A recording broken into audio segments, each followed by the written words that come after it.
If for whatever reason you were up to engage with Italy like a marriage, would you say yes? Would you say no? I'm gonna give you a few reasons for you to reject the nice offer. Let's start with the language barrier. Tax-wise, one of the first hard choice for you is to deal with a foreign language. You will encounter this language everywhere.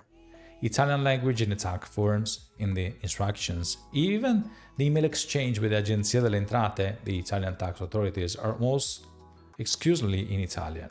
And even when you're picking up in a conversation, taxes can feel like another language barrier because there are specific words that you have to understand and learn. It's not just about translating from the foreign language to Italian, it's about grasping the meanings behind them. Imagine trying to fill out a modello redditi, a tax form, or a 730 form, modello 730, without understanding which deductions you're eligible for, which form you have to go with, or which codes to input. It's like playing chess without knowing the rules. A real frustrating, high-stakes guessing game. In general, I can see a lack of transparency and feedback. In many countries, tax authorities provide, clear guidelines and timely responses to questions, but Italy operates in a very different way. Expats, and this is something that I hear over and over, often complain about the lack of feedback or clarity from the tax offices. If you're used to receiving confirmations or follow-ups in your home country, brace yourself. In Italy, silence doesn't mean approval. It often means you'll find out about a mistake months or years later, along with penalties and interest.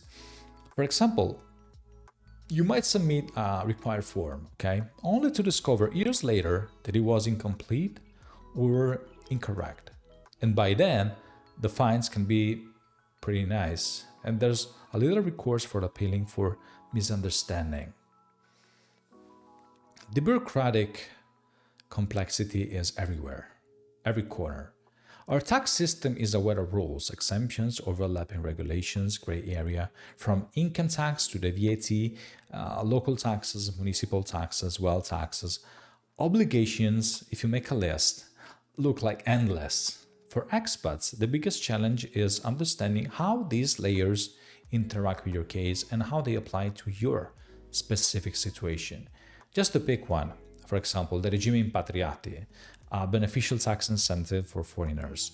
While it sounds appealing, of course, 90% off in taxes for the first 5 years, qualifying requires documentations, compliance. Miss a step, just one step only, and you could lose all the significant savings. Or worse, you can find yourself audited. A lot of people will hate me for this, but I have to remind you the worldwide income taxation. Our tax system is based on residency, not citizenship. If you spend more than 6 months with Italy, or your ties are more connected to Italy for more than 6 months, if you register your residency or you have, as I said, the central vital interest in Italy, you're likely considered a tax resident. And this means you'll be taxed on your worldwide income, not just what you earn in Italy. For many expats, this comes as a shock. That rental property back home, your foreign bank accounts, they're all subject to the Italian taxes, and failing to declare them can lead to penalties. We have the wealth tax, the RW form, just for reporting foreign assets, and please don't forget about that. Italian tax system is based on that worldwide taxation principle.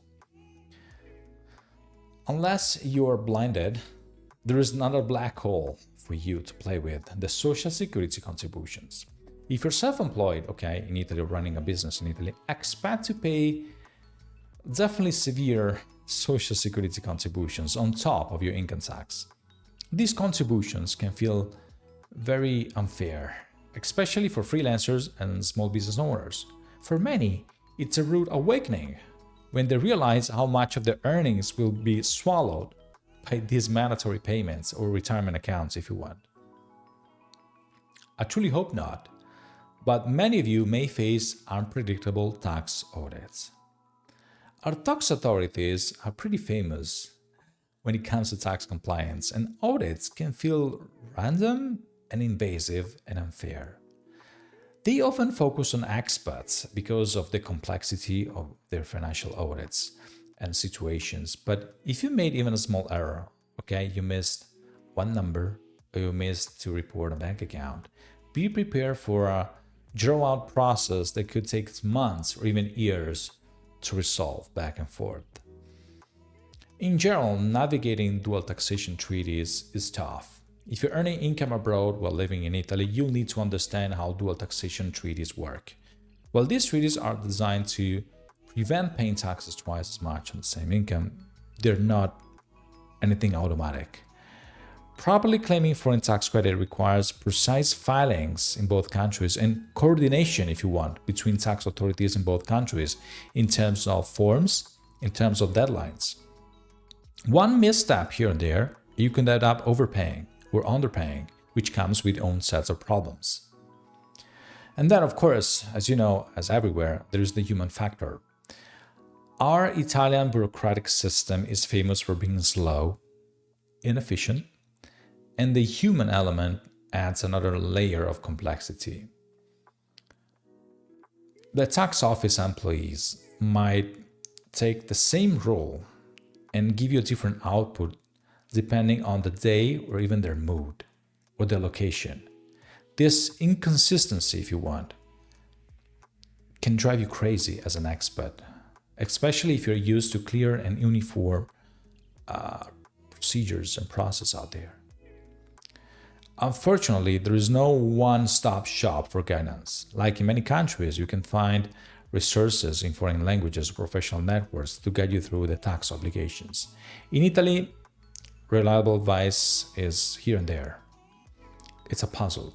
Accountants, lawyers, immigration companies, international tax advisors, each one of them can handle specific pieces of the puzzle, and finding someone who understands the entire pictures and speaks, of course, fluent English is very rare. What's the difference between the dream and reality? So, is moving to Italy worth it? Absolutely. But like a meaningful relationship or marriage, if you want, living in Italy requires acceptance of its imperfections. Yes, the tax system is complex. Yes, you'll face inefficiencies, you'll get frustrated very often, but these challenges are part of the package that comes with living in one of the most extraordinary countries in the world. It is like a marriage. The passion, the beauty, and the charm are undeniable. But there are some things you'll never change about your partner. You'll learn to work with that and around that, knowing that rewards far outweigh the compromise. The key is be aware, the key is be prepared. With the right guidance and willingness to adapt, why not? You can navigate Italian tax maze and fully embrace the lifestyle you've been dreaming of. And after all, love, whether for a person or a place, is not about perfection. It's about finding joy in the journey.